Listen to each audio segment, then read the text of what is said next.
Muchas gracias, señor presidente. Buenas tardes a todos. Realmente Elías de Mateo es tan conocido en Málaga que no necesitaría ninguna presentación, pero nos hemos impuesto a hacer una pequeña presentación en atención a aquellas personas jóvenes que todavía no están muy integradas y puedan no conocerlo. Y por recordarlo también. Elías de Mateo Avilés pertenece como numerario a la Real Academia de Bellas Artes de San Telmo desde 2011. Es de los miembros jóvenes y, a pesar de su amplio programa de trabajo, es de los más activos.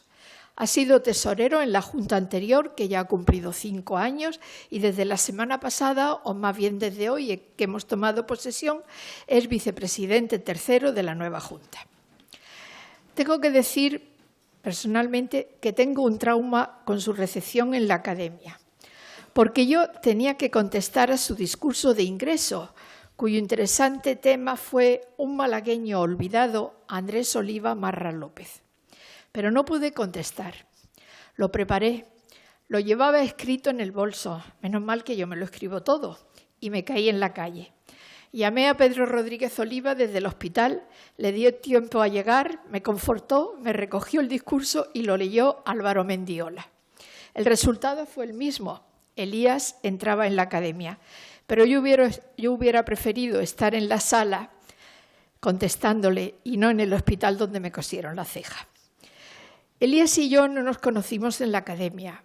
Nuestra amistad viene de antiguo, hacia 1975, ya que fue alumno de la Universidad de Málaga, donde se licenció en Historia y yo impartía las asignaturas de Historia del Arte, que creo que aprovechó muy bien porque ha escrito sobre temas de arte, con mucho acierto.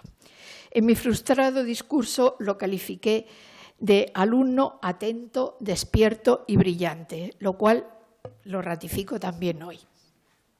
Elías de Mateo es doctor en Historia Contemporánea con el tema Religiosidad e irreligiosidad en la España de la Restauración.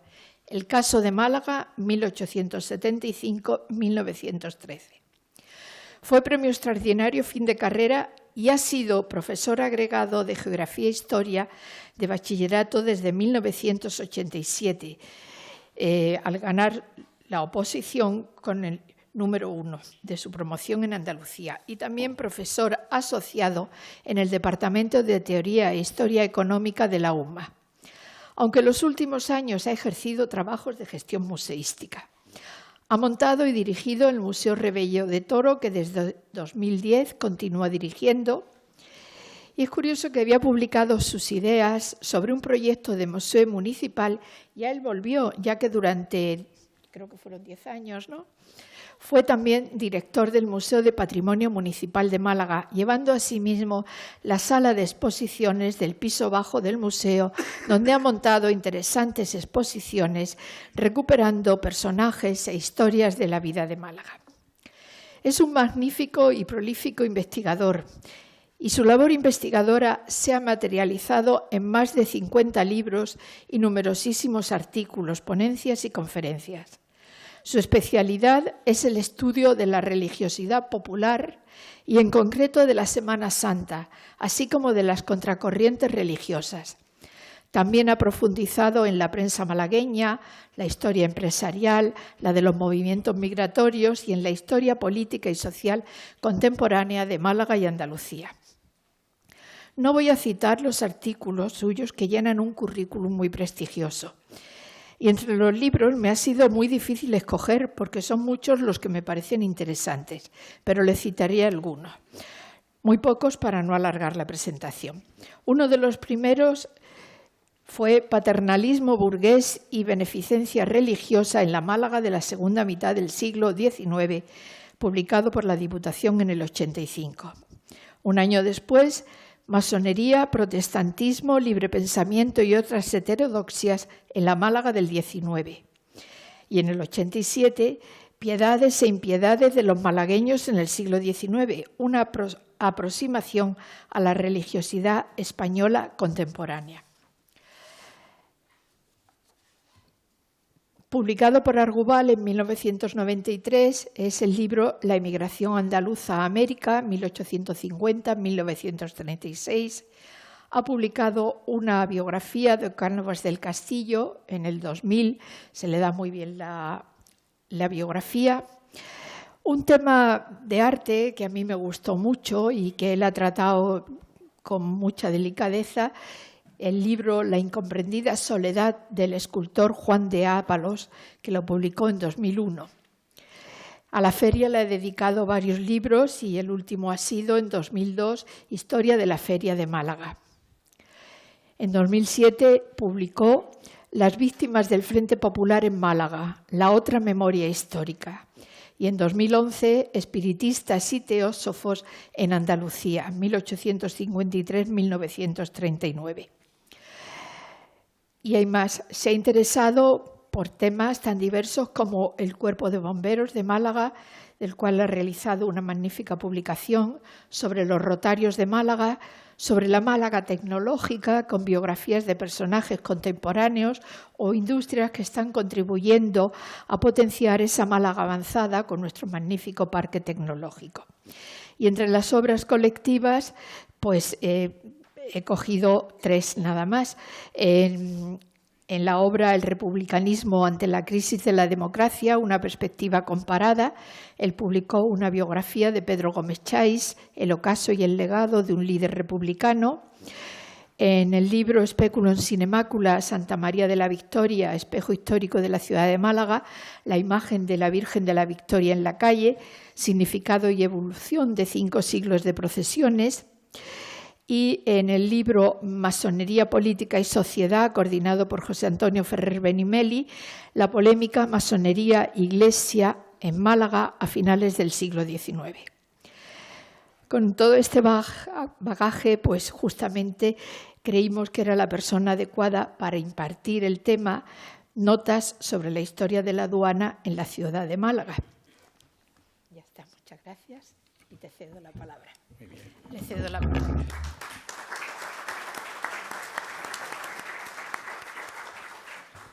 Bueno, buenas tardes. En primer lugar, agradecerles a todos ustedes su presencia.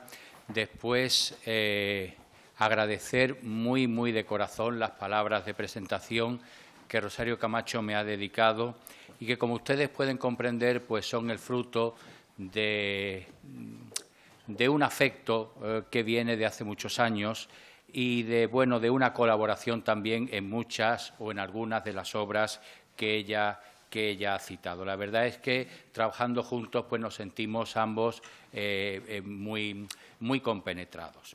Bien, María Morente y Rosario Camacho me sugerían que interviniese en este ciclo y que afrontase de una manera distinta la trayectoria del edificio que nos alberga.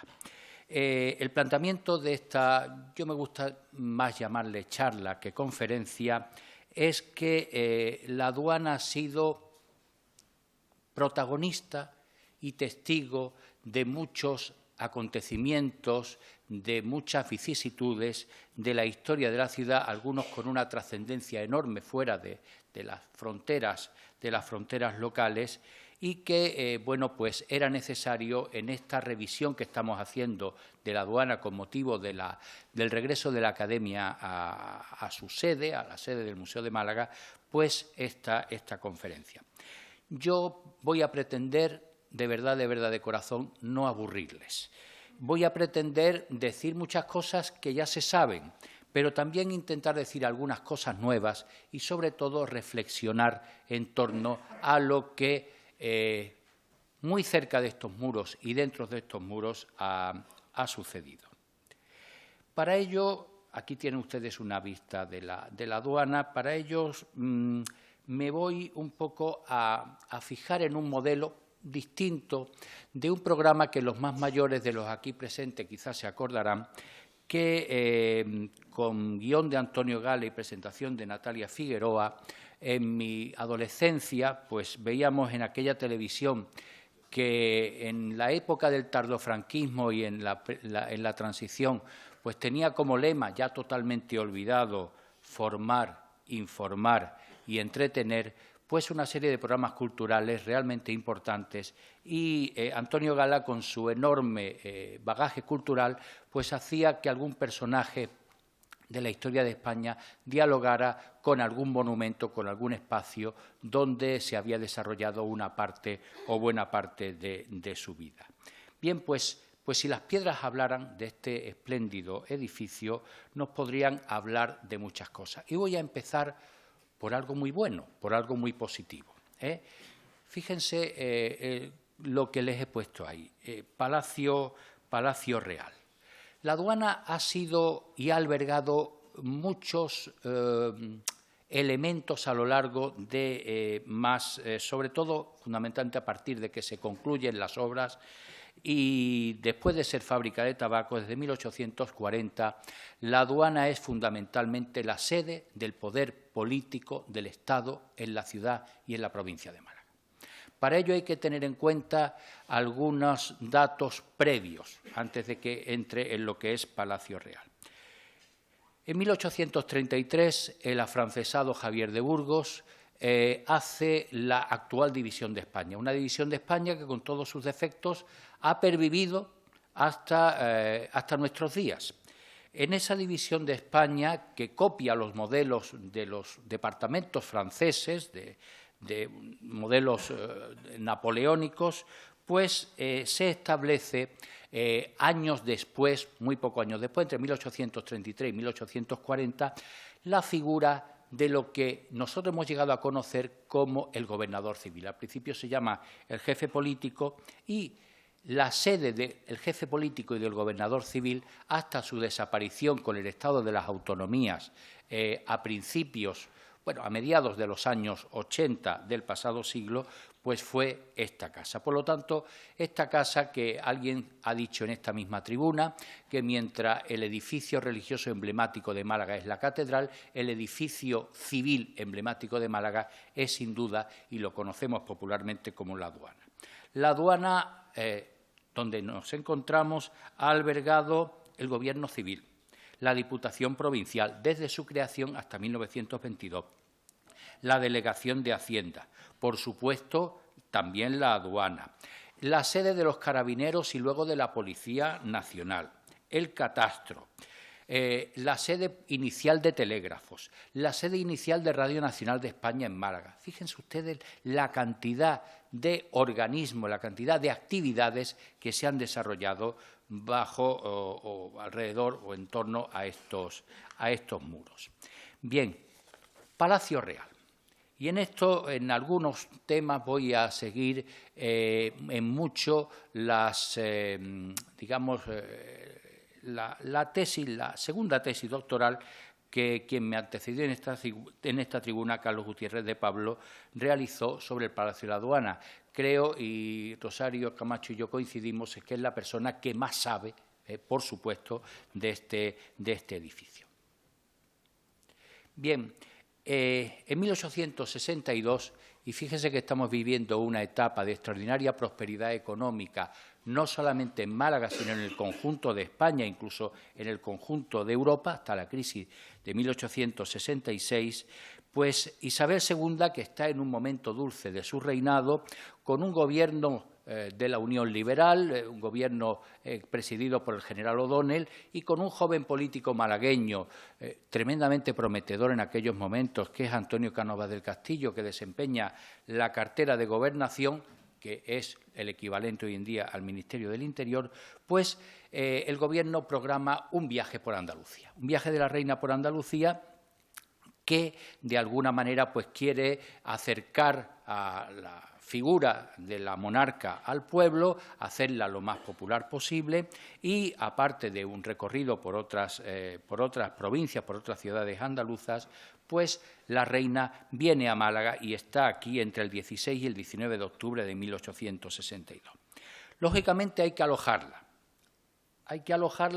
y qué mejor lugar que la sede en aquel momento de la Diputación Provincial y del Gobierno Civil.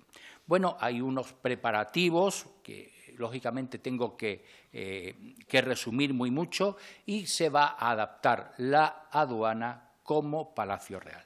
En este sentido, pues tienen ustedes aquí cómo el periodista Ramón Franquelo, el escritor y periodista Ramón Franquelo, hace una crónica magnífica de la estancia de Isabel II en Málaga, que publicó hace relativamente pocos años con un estudio introductorio espléndido la profesora Rosario Camacho. Bien, en principio se establece que se va a convertir una sede administrativa, pero de una gran prestancia, en un palacio real temporal, con lo cual hay que habilitar habitaciones para la monarca, para su esposo, el rey consorte Francisco de Asís, para su primera hija, no ha tenido todavía el resto de su descendencia, y hay que sacar de la aduana todas las oficinas administrativas.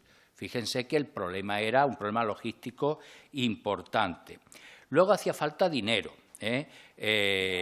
Interviene el ayuntamiento, interviene la Diputación, interviene el Ministerio de la Gobernación con Cánovas al frente. Y cuando se le pide a Cánovas dinero, pues Cánovas dice, como de costumbre la hacienda pública siempre está muy apurada, Cánovas dice que no hay dinero, que puede desviar, palabra que nos suena un poco, en fin, un poco extraña, pero que puede desviar algún dinero destinado a la aduana de Cádiz, lo puede desviar para acondicionar el edificio para albergar a su majestad, y en cualquier caso al final es el ayuntamiento el que carga con la mayoría de los gastos y autoriza Cánovas a que el ayuntamiento pues coja un crédito de 1 millón de reales para los gastos del viaje. En definidas cuentas, se trasladaron a otros lugares de la ciudad las oficinas que funcionaban en la aduana como sede administrativa principal de la ciudad. Se trasladó telégrafo a una casa particular, se trasladó la aduana a un almacén particular, se trasladaron las viviendas de quienes habitaban la aduana a casas alquiladas, se trasladó el gobierno civil al segundo piso del Palacio Episcopal y se trasladó a la Delegación de Hacienda al seminario, no piensen ustedes en el seminario actual, sino en la trasera del actual Palacio Episcopal. En eso mi compañero Álvaro Mendiola, como arquitecto diocesano muchos años, pues sabe bastante de eso. Se realizó un arreglo general del edificio y se realizaron una serie de obras importantes, fundamentalmente ajardinar el entorno del mismo, y también se acondicionaron fundamentalmente como Salón del Trono lo que era el Salón de Sesiones de la Diputación Provincial. Siempre se ha dicho que las palmeras americanas que tenemos en la fachada principal de la aduana fueron plantadas con motivo de la llegada de la reina y de su estancia. Sin embargo, parece ser que fueron plantadas a principios del siglo XX, cuando se urbaniza toda esta zona y esto se convierte de lo que era el pretil del puerto en el parque. Realmente las palmeras de la aduana están vinculadas a lo que fue la urbanización, del parque. Por lo tanto, todo lo que es el primer piso del edificio, todo lo que es el segundo piso del edificio, se acomodan para estancia de la reina. Se le pide a todas las grandes familias de la burguesía malagueña que colaboren y se trasladan a la aduana grandes lámparas, tapices, muebles de todo lujo, de tal forma que la propia reina va a decir, y está recogida en las crónicas, que cuando ella estuvo estos días alojándose en la aduana, que no echaba de menos ni una sola de las bellezas de su Palacio de Madrid, porque la aduana tenía objetos de todas clases, de todas las partes del mundo. El Palacio de la Aduana era, según, sentimiento de la reina, una exposición universal de industria y de las artes, donde se acumularon el refinamiento del lujo en tallas, cuadros, esculturas, tejidos, cristalerías, bronce, etc. La verdad es que Málaga quedó muy bien con su entonces reina, pero evidentemente el dinero al final fue una carga para el ayuntamiento, y el mobiliario, pues fundamentalmente vino de las casas y de los palacetes de la alta burguesía de la ciudad. ¿Qué ha quedado de aquella reforma, digamos, de aquel acondicionamiento del edificio? Pues lo tienen ustedes aquí y es ese balcón de la fachada oeste de la aduana que no existía en el proyecto original y que se acondicionó pues como lugar donde la reina pues pudiera salir y saludar al pueblo malagueño, mientras que sobre digamos el balcón principal del mismo se colocaba ese escudo en piedra que pervive hoy en día y que es el escudo de Isabel II, el escudo concretamente de Isabel II. Luego volveremos a este balcón porque tendrá una misión, por decirlo austeramente, política en tiempos mucho más recientes que quizá algunos de ustedes pues también se acuerden. El segundo viaje real a Málaga es el de Alfonso XII en 1877, que recién asumido el trono de España, después del pronunciamiento de Sagunto, pues Cánovas, ya político veterano, artífice de la Restauración y malagueño de pro, pues decide que el joven rey tiene que ser conocido por su pueblo y lo pasea por España. Evidentemente también lo pasea por Málaga, llega desde Almería en barco, en la fragata Victoria, y también hay que alojarlo en la aduana. Ya eran tiempos económicamente más adversos. La crisis finisecular había empezado en la economía de la ciudad y, de todas maneras, se va a adecentar, se va a adecuar la aduana para residencia real. Aquí tienen ustedes la crónica que se hace de la visita de Alfonso XII a Málaga y que se reeditó no hace muchos años con motivo de una feria del libro, hecha también por dos periodistas, por Augusto Jerez Perché y por Nicolás Muñoz Cerisola.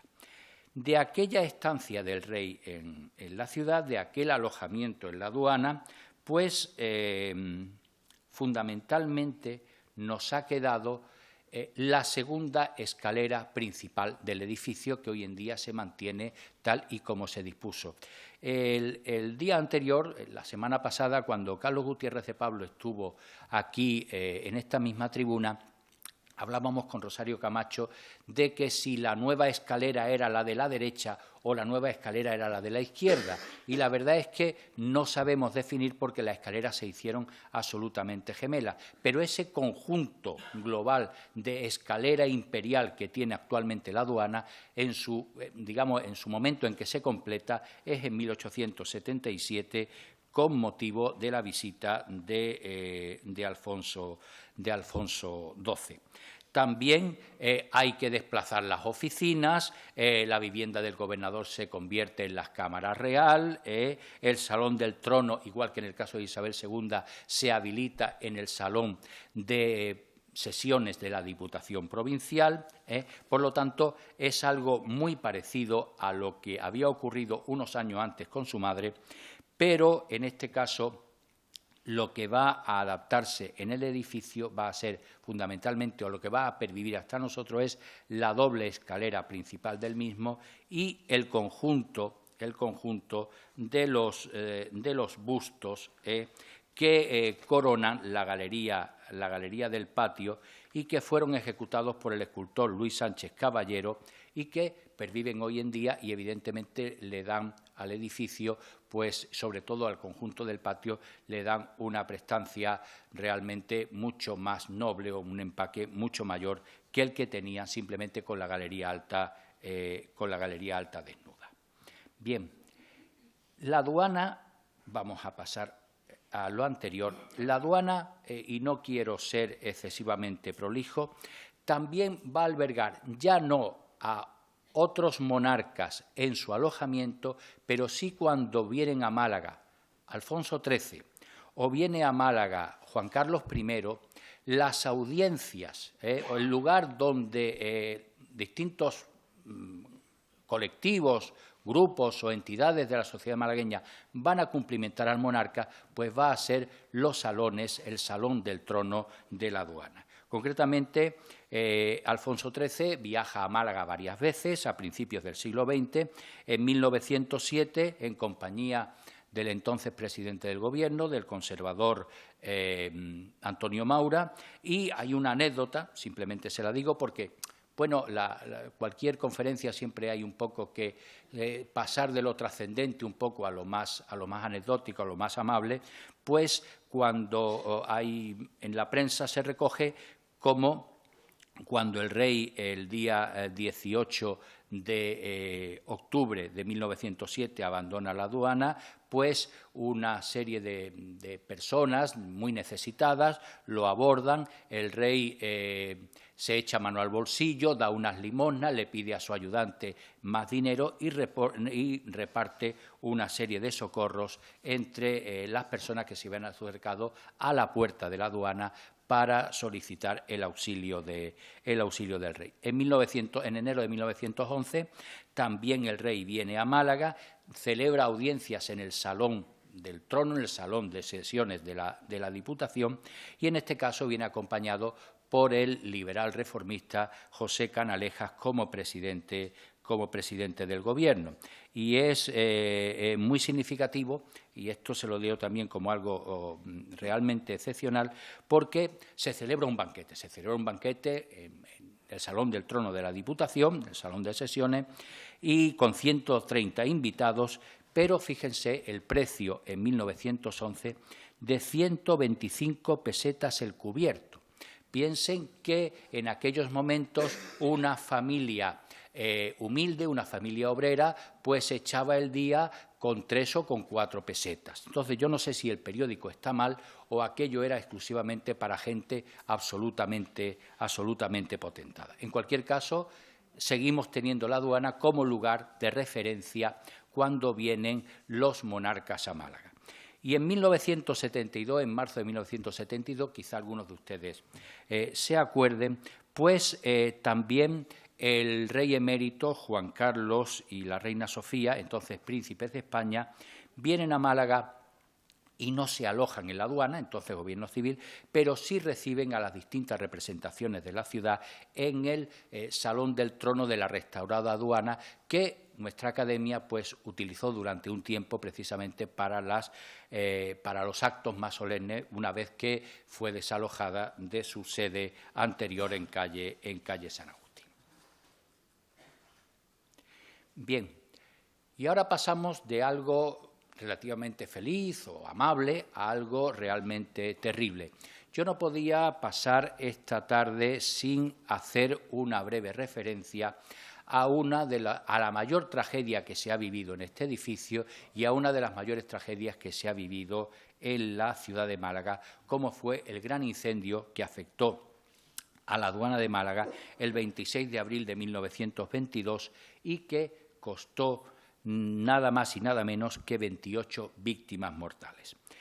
Por ser muy sintético y pues ser muy rápido, les he traído aquí algunas de las portadas de la prensa local en aquellos momentos.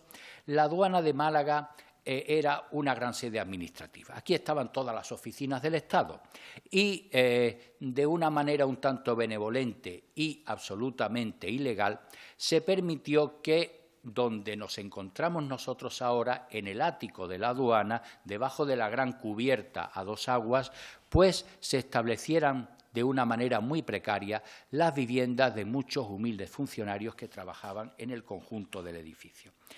Dicen las crónicas que aquí vivían casi 100 personas. Y el acceso a esta parte del edificio, a la última parte del edificio, al ático, o lo que es las buhardillas del edificio, se hacía por una sola escalera de 1,20 metros de ancho, de 1,20 centímetros de ancho.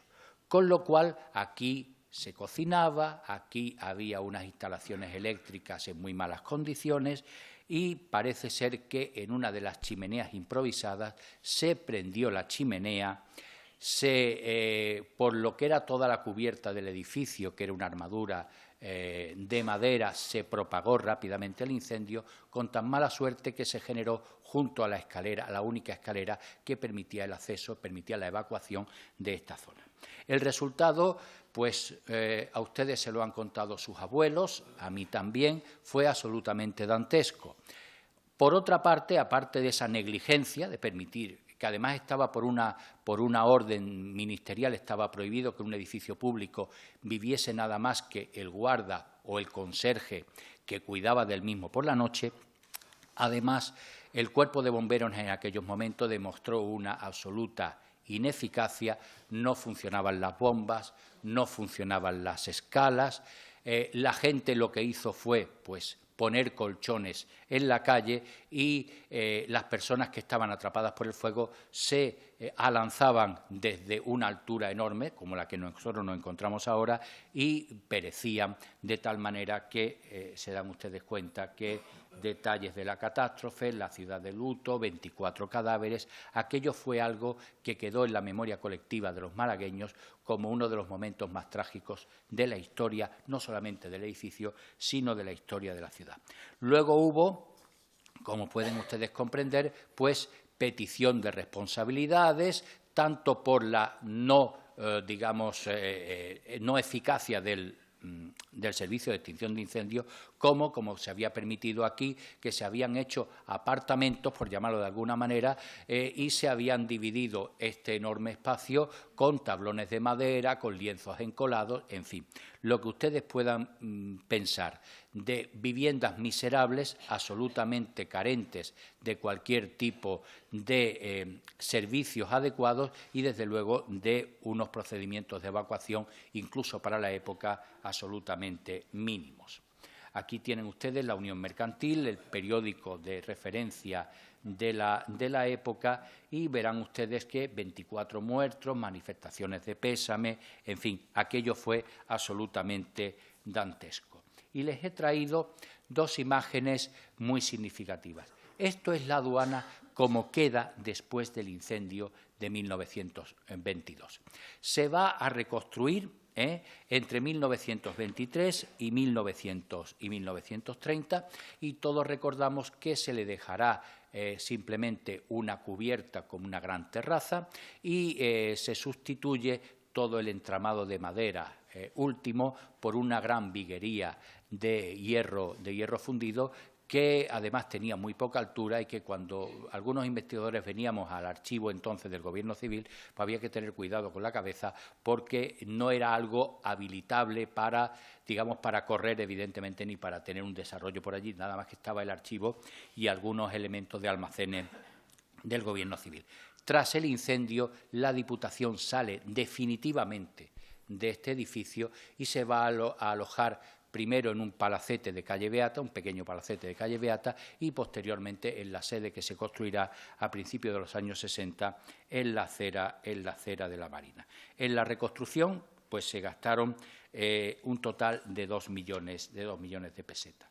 Y quiero también enseñarles el monumento que no se hizo, pero que Francisco Palma Burgos pues diseñó para conmemorar o para recordar, mejor dicho, las víctimas del incendio de la aduana. Un monumento que para mí está claramente inspirado en los que se realizaron después de la Primera Guerra Mundial y que tiene un toque expresionista y trágico. Creo que es una obra absolutamente excepcional. El autor lo era Francisco Palma García, perdón.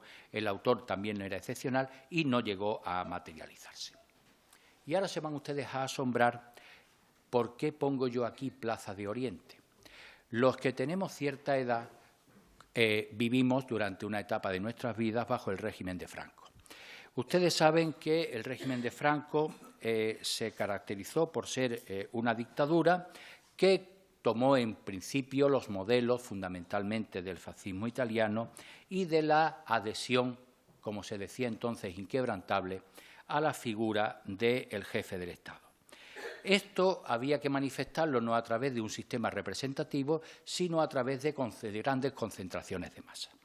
Todos tenemos en la memoria, bueno, lógicamente, cómo el régimen de Franco recurría a estas concentraciones de masas en torno al Palacio Real de Madrid y a la Plaza de Oriente de Madrid entre 1946 y 1975. Bien, Málaga tuvo su particular Plaza de Oriente en la explanada, fachada, en la zona de la Cortina del Muelle que tenemos en la fachada oeste del edificio que actualmente nos alberga. Y yo voy a hacer simplemente un recorrido muy somero por aquellas concentraciones que hacen de este edificio un elemento emblemático. Lo era siempre del gobierno, digamos, del gobierno español, del gobierno de la nación, desde los años 40 del siglo XIX, lo va a ser hasta los años 80 o 90 del siglo XX, pero en el caso de la etapa de Franco, pues lógicamente las concentraciones en torno a la adhesión a la figura del autodenominado caudillo de España, pues se van a hacer no solamente en Madrid, sino también en provincia y, lógicamente, aquí.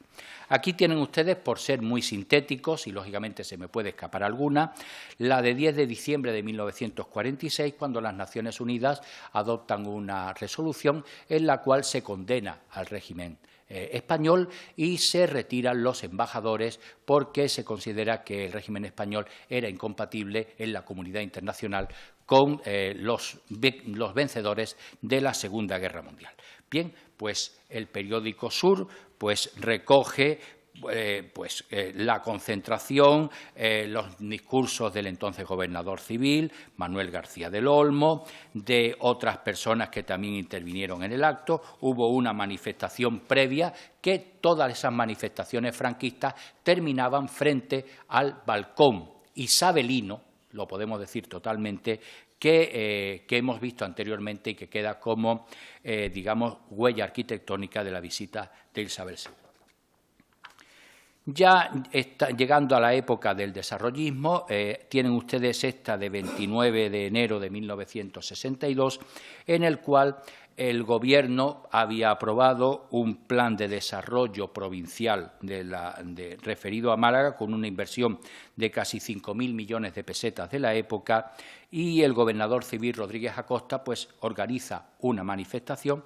Ven ustedes abajo, aunque con poca claridad porque la calidad de la impresión del periódico de la época era la que era, pero en la explanada, en la Cortina del Muelle, pues una gran manifestación de gratitud del pueblo de Málaga al caudillo y a su gobierno. Las palabras del alcalde García Grana, del gobernador civil Rodríguez Acosta, en cualquier caso las pancartas y las manifestaciones organizadas ya en los años 60.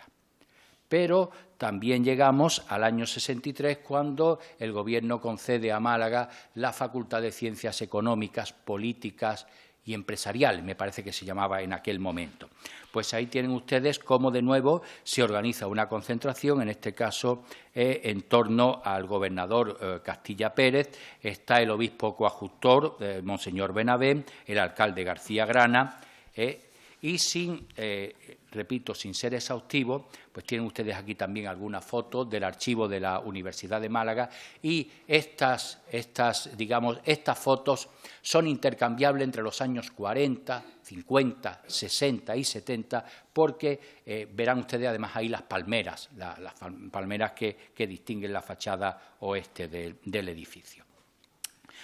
El año 71 se aprueba definitivamente una universidad para Málaga, y entonces el gobernador Víctor Arroyo, el alcalde de la ciudad, Cayetano Utrera, y un entonces muy joven político que tienen ustedes ahí, don Francisco de la Torre, pues están en esa manifestación, y además en el caso de nuestro actual alcalde, porque él había trabajado, y su padre también, mucho por conseguir la Universidad de Málaga a través de aquella asociación de amigos de la universidad que desarrolla su actividad a finales de los años 60 y muy a principios de los años 70.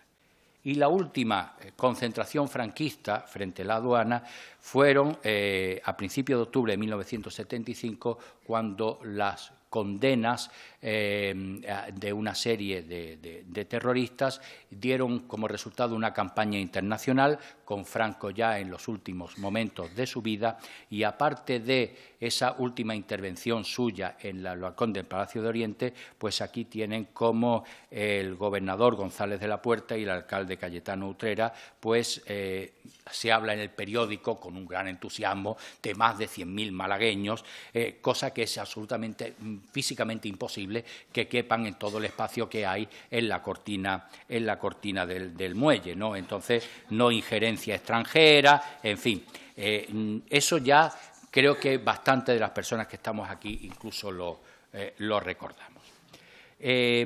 Yo no quiero alargarme más, pero tengo que decirles que también la aduana fue, y tienen ustedes aquí alguna imagen, en el patio de la aduana juraban fidelidad a Franco los miembros de la Falange, los miembros de la Guardia de Franco, a lo largo de los años 40, 50 y 60, alguna manifestación en protesta porque Gibraltar no se devolvía a España, también los estudiantes llegaban aquí, estudiantes naturalmente organizados, y estamos hablando del año 54, y los arengaba el gobernador civil de turno.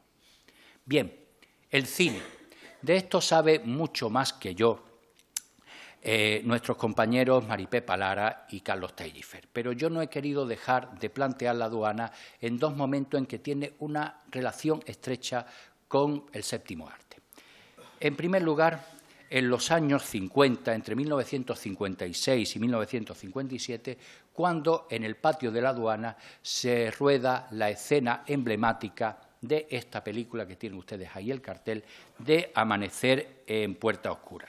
Amanecer en Puerta Oscura era un drama ambientado en la Andalucía del siglo XIX, en que son, digamos, capturados y condenados a muerte un bandolero que ha matado a su mujer por celos, y también tres huelguistas en las minas que tenían los ingleses en Huelva, en fin. Era una película hasta cierto punto comprometida. Tuvo problemas con la censura, porque la censura franquista, que nunca fue demasiado despejada, ustedes ya saben que en Mogambo, por querer retorcer la cosa, y entonces lo que era un adulterio se convirtió en un incesto. Entonces la censura nunca estuvo demasiado fina. Pues identificó a los ingleses como los norteamericanos, que eran los nuevos amigos de España en los años 50. Al final ya se aclaró la cosa y la película pudo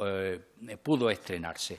De todas maneras, fue algo complejo, porque tanto José María Forqué como el resto de los guionistas, Natividad Zaro y Alfonso Sastre, pues tuvieron que convencer al obispado, al gobierno civil, a la cofradía, para sacar en otoño a Jesús el Rico, para meterlo, materialmente meterlo en el patio de la aduana. Ahí ven ustedes una escena de la película, para hacer una procesión muy singular, porque como las únicas túnicas realmente buenas que había en Málaga en aquellos momentos eran las del Nazareno del Paso y la Virgen de la Esperanza, los nazarenos del Rico iban vestidos con las túnicas de la Esperanza, pero era la manera de que luciera más en la película. Y al final, y yo tengo que decirlo, lo expreso como cofrade, cuando yo, muchos años después, he visto varias veces la película, pues los guionistas quieren dejar un poco en manos exclusivamente de Jesús el salvamento de uno de los reos, lo cual es terriblemente cruel para los otros dos, que tienen las sogas puestas al cuello porque se levantó un patíbulo en el patio de la aduana, y al final pues Jesús el Rico salva a uno y condena a los otros. De todas maneras, la película tuvo un gran éxito, tuvo un Oso de Plata en el Festival de Berlín, y la verdad es que la aduana, como ustedes han visto, pues ha servido casi para todo. Aquí tienen ustedes dos mitos del séptimo arte: Ava Gardner, bellísima, y Frank Sinatra, uno de los mejores actores y uno de los grandes cantantes que ha tenido el siglo XX. Frank Sinatra vino a Málaga en 1964 para rodar unas escenas en el Chorro de esta película de guerra, El coronel von Raya. Se alojó en el gran hotel de lujo de la costa en aquel momento, que era el Hotel Pez Espada. Y todo hubiera discurrido normalmente si no hubiera pasado en la parrilla del Pez Espada, la famosa parrilla del Pez Espada, un incidente entre Frank Sinatra, una actriz muy secundaria, que le voy a leer el nombre, que se llama Ondina Caribano, que parece ser, las versiones son confusas, se intenta acercar a él, los periodistas intentan hacerle una foto, los guardaespaldas, los matones que acompañaban a Frank Sinatra, que si no era mafioso siempre estuvo muy relacionado con la mafia y tenía en torno a suyo una estructura bastante mafiosa, pues armaron un jaleo bastante notable en el famoso hotel de Torremolinos. El resultado es que alguien llamó a la policía. Frank Sinatra fue detenido y lo trajeron a un calabozo de esta casa. Entonces alojaba, lógicamente, la jefatura de la Policía Armada y tuvo que pagar la importante multa de 25.000 pesetas de la época. Piensen que un 600 valía 60 y tantas mil pesetas, con lo cual la cantidad era importante para él. No debía de representar gran cosa, pero salió de España maldiciendo al régimen de Franco, como ustedes pueden imaginar, y al gobernador civil de turno. Bien, Frank Sinatra multado por el gobernador, y no quiero concluir sin hacer por lo menos una pequeña referencia a que el patio de la aduana fue durante décadas un escenario que se utilizó para espectáculos especialmente relacionados con la Feria de Málaga. Aquí he traído el cartel de la Feria de Málaga de 1946 porque en estos años, por ejemplo, el año 46, se realizan en la feria, en el patio de la aduana, y ahora se vuelven a realizar, y yo quiero expresar a María Morente mi felicitación por esas iniciativas de tener conciertos, de tener recitales en el patio de la aduana. Creo que es uno de los sitios más espectaculares y más maravillosos, además con una acústica fantástica de la ciudad, pero en 1946 pues se hacían, con motivo de la Feria de Agosto, se hacían conciertos como este de la Orquesta Sinfónica de Málaga, que dirigía el maestro Gutiérrez Lapuente, con obra de Schubert, de Borodín o de Wagner, por ejemplo, una selección de obras. También se representaba teatro, y algo que se ha perdido, que eran los recitales de Pepe González Marín, de este artista tan singular, nacido en Cártama, y que era un recitador. Hoy en día esto es algo que, un rapsoda, un recitador, algo que es un arte que se ha perdido, pero que tuvo mucho éxito en España y en Hispanoamérica durante los años 30, 40, 50 y 60, pues también los recitales de González Marín se tuvieron como, digamos, como espacio el patio de la aduana. Y también los característicos festivales de bailes tradicionales españoles protagonizados por los coros y danzas de la sección femenina, en este caso en 1953, o, por ejemplo, algunos de los que luego serían los festivales de España, algunas de las representaciones teatrales que en Málaga empiezan con los festivales de la Costa del Sol, que realiza o que promueve el gobernador civil Rodríguez Acosta, pero que trae la compañía de teatro de José Tamayo, por ejemplo, en 1959, con La Casa del Té de la Luna de Agosto, por ejemplo, de obras muy contemporáneas en aquellos momentos, y que se representaron, también hubo teatro en el patio de la aduana. Bien, esto yo tuve ocasión de encontrármelo felizmente cuando en ese intento de estudiar la fiesta en Málaga, la fiesta contemporánea en Málaga, pues intenté trazar el recorrido de la cabalgata de Reyes desde sus orígenes hasta el momento presente. Y es que se hacía un Belén viviente en la portada oeste, actual entrada principal del Museo de Málaga, un Belén viviente en los años 43 y 44. Aquí tienen ustedes fotos que están en el Archivo Municipal de Málaga y que podemos ver pues, los figurantes, los pastores y la cabalgata de Reyes concluía haciendo, como se suele decir, la ofrenda al Niño Jesús en este portal de Belén que tenía como marco el arco de entrada de lo que actualmente es el Museo de Málaga. Aquí tienen ustedes algunos de los pastores, de los pajes, de los figurantes en aquellas representaciones del día de la noche víspera de Reyes. Y como no todo puede ser amable, yo no he querido dejar de citar al menos este edificio como lugar de represión. Al ser primero sede de los carabineros, el cuerpo de seguridad anterior a la guerra civil, y luego de la policía armada, evidentemente aquí se dieron muchas palizas. Aquí se detenía a la gente y había celdas acolchadas donde se hacía tortura. Y eso es así, y yo recuerdo la entrada de la comisaría por la parte alta de la travesía del Pintor Nogales, que estuvo hasta que el Gobierno civil pues, ya desapareció de este edificio. Evidentemente, aquí entraban delincuentes comunes, pero también entraban presos políticos.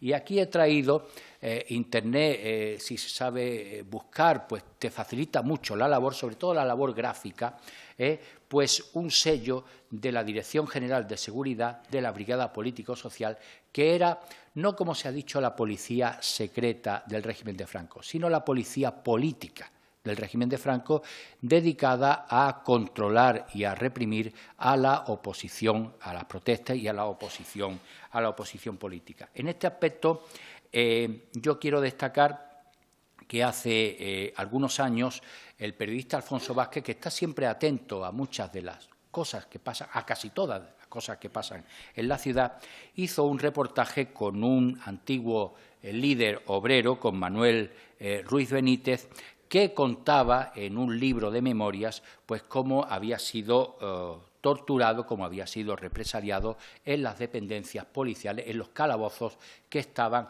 en el ala, vamos a decir, este del conjunto del actual edificio. También antes se me ha olvidado decir que aquí estaba hasta la oficina del Documento Nacional de Identidad. O sea, que aquí todos lo hemos, o por lo menos las personas de cierta edad, lo hemos visto. Y aquí he traído una imagen de los sucesos de 1900, del Día de Andalucía, de la manifestación que dio al final el trágico resultado de la muerte de García Caparrós, como los grises, terminología de la época, pues están controlando el espacio de la plaza entonces de Queipo de Llano y tienen ustedes la aduana al fondo. Evidentemente, la aduana fue también sede de la policía y sede de una represión importante. Yo no quiero entenderme más y solamente quiero decirles, terminar esta charla, diciéndoles que el propio edificio fue el icono, yo creo que con una eficacia tremenda como cartel, porque Eugenio Chicano sabía hacer carteles, creo que como muy pocas personas en Málaga y en España, el icono que fue reivindicativo de la sociedad malagueña para conseguir el uso cultural y el uso museístico de este edificio. He sacado aquí el famoso emblema y el famoso cartel de Eugenio Chicano, la aduana para Málaga, y aquello fue una lucha que el Gobierno de la Nación se empeñó en resistir hasta que en esta portada de Sur pues ya ven ustedes cómo el Ministerio de Cultura cede y se une a la petición de la aduana para museo, cosa que es hoy en día una espléndida realidad y que bueno, pues tenemos de alguna manera que felicitarnos por estar aquí, no para hacer una gestión administrativa, no como represaliados de la policía, ni siquiera como funcionarios del Gobierno civil, sino simplemente para una actividad cultural en la que la Academia, siempre unida al museo, el museo volvió a la aduana y la Academia pues acaba de volver a la aduana. Muchas gracias.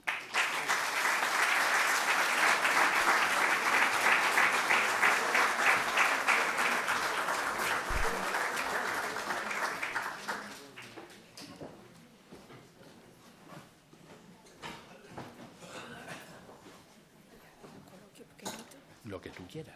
Tú eres la que manda. Bueno, pues como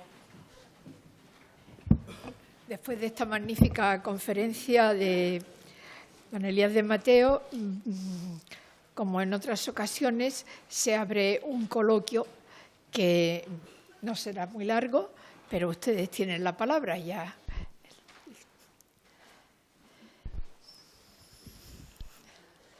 Los has dejado sin hablar. Los he dejado a ustedes sin palabras, ¿eh?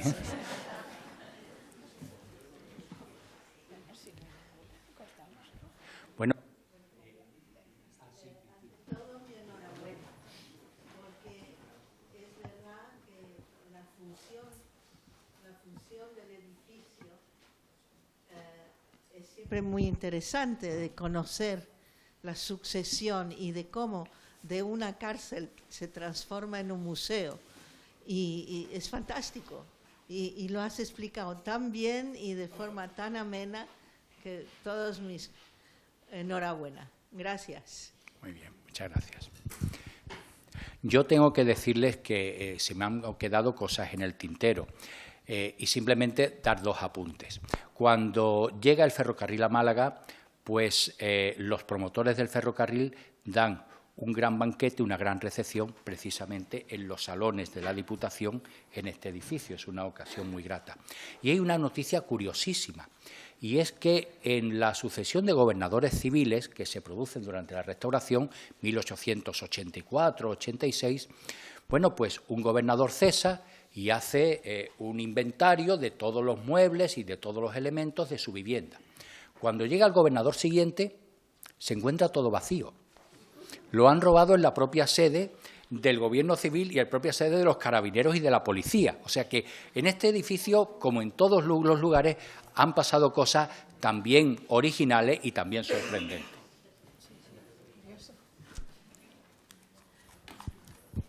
¿Hay alguien más que quiera intervenir? Yo quería felicitarte también, Elías, por la magnífica conferencia y preguntar una cosa. ¿Desde cuándo, es decir, antes de llamarse Palacio de la Aduana, que supongo que se empezaría a llamar cuando funcionó como eso, ¿cómo se llamaba el edificio al principio? Vamos a ver, es que aquí hay dos niveles y eso los lingüistas, y estoy pensando aquí en mi querido amigo y compañero Francisco Ruiz Noguera, está el nivel de la denominación popular y el nivel de la denominación oficial. Este edificio oficialmente se llamó primero Aduana de Málaga, que para eso se construyó. Después se denominó oficialmente Fábrica de Tabacos y después se denominó Gobierno Civil y Diputación Provincial de Málaga. ¿Qué es lo que ocurre? Que el pueblo al final hace suyo una denominación, independientemente de la función y de los nombres oficiales del edificio, esa denominación pervive en el tiempo. Y entonces, para el malagueño de pro, esto es la aduana. Y hoy en día es el museo, pero además la gente habla del Museo de la Aduana, porque sencillamente el lenguaje popular, por mucho que nos empeñemos, te voy a poner otro ejemplo, mucho que nos empeñemos, el Hospital Regional Universitario siempre se llamará en Málaga Carlos Saya, por muy incorrecto políticamente que sea el término. Sencillamente porque los nombres están arraigados. Por mucho que se quiso poner la plaza de José Antonio Primo de Rivera, todo el mundo la llamó en Málaga durante 40 años la Plaza de la Constitución. Igual que la República quiso poner la avenida del 14 de abril a Calle Larios y la gente siguió llamándole a aquello Calle Larios, porque lo oficial va por un nivel y lo popular y lo real va por otro.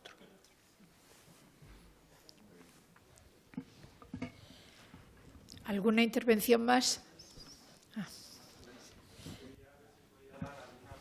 Del edificio. edificio como aduana, ¿no? Que fue la primera función que tuvo el museo, ¿no? Sí, verá usted, es que Carlos Gutiérrez de Pablo hizo la semana anterior, yo no he querido meterme o solapar eso, además por una cuestión también, lógicamente, de tiempo, pero por resumirle muy mucho, Málaga tiene una actividad mercantil extraordinaria a finales del siglo XVIII. El edificio que albergaba la antigua aduana se queda pequeño para esa actividad mercantil, que viene a raíz del decreto de libre comercio con América de Carlos III de 1770 y tantos, y el gobierno ilustrado de Carlos III decide hacer pues una obra emblemática y una aduana del mar digna de la importancia y del trasiego portuario que tiene la ciudad. Luego otra cosa ya son los distintos actividades y funciones que ha desempeñado en el edificio, pero realmente el edificio es de una extraordinaria nobleza y yo considero que esa nobleza ahora mismo ha estado perfectamente incardinada en la función artística y cultural que desempeña actualmente. No sé si cuando venga Su Majestad habrá que alojarlo aquí, pero creo que no viene al caso, porque sigue siendo el gran palacio de Málaga por encima en nobleza constructiva y, además, en coherencia constructiva con respecto al otro gran palacio tradicional de Málaga, que es el Palacio Episcopal, que es la unión de tres palacios del siglo XVI, Rosario Camacho sabe mucho más de esto que yo, y hasta el actual, que es del siglo XVIII, que también tiene una función cultural hoy en día.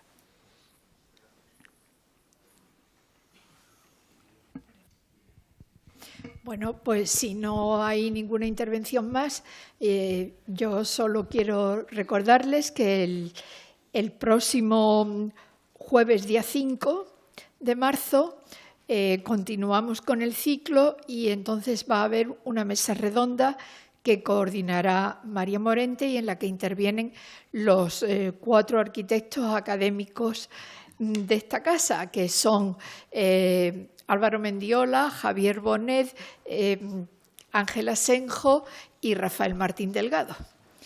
Y así que el próximo día 5 les esperamos. Muchas gracias. ¿Qué te ha parecido? Muy bien. ¿Te ha gustado? De verdad, ¿eh? Sí, siempre, ya te lo he dicho. Tenemos que ponernos de acuerdo para la cuestión de... Muchas gracias. ¿Fuera usted tan amable de enviarme la presentación? Se lo agradecería mucho. Como alcalde he trabajado aquí muchísimos años y tengo mucho efecto. Muchas gracias, Rodrigo. Puede enviárselo también.